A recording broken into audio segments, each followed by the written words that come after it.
এটা ছিল আমার প্রথম ক্লে দিয়ে বানানো প্রথম বই।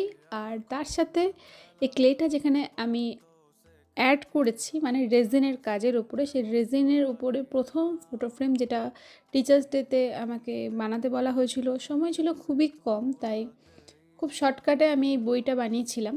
আর যেহেতু আমি নিজে থেকে শেখার চেষ্টা করি এই সমস্ত কিছু, তাই একটু অসুবিধার সম্মুখীন তো হতেই হয়। তবে একটা জিনিস এটাও ঠিক, যত ক্রাফটের কাজ তুমি নিজে ঘরে প্র্যাকটিস করবে, ততই কিন্তু ভালোভাবে কাজটা শিখতে পারবে।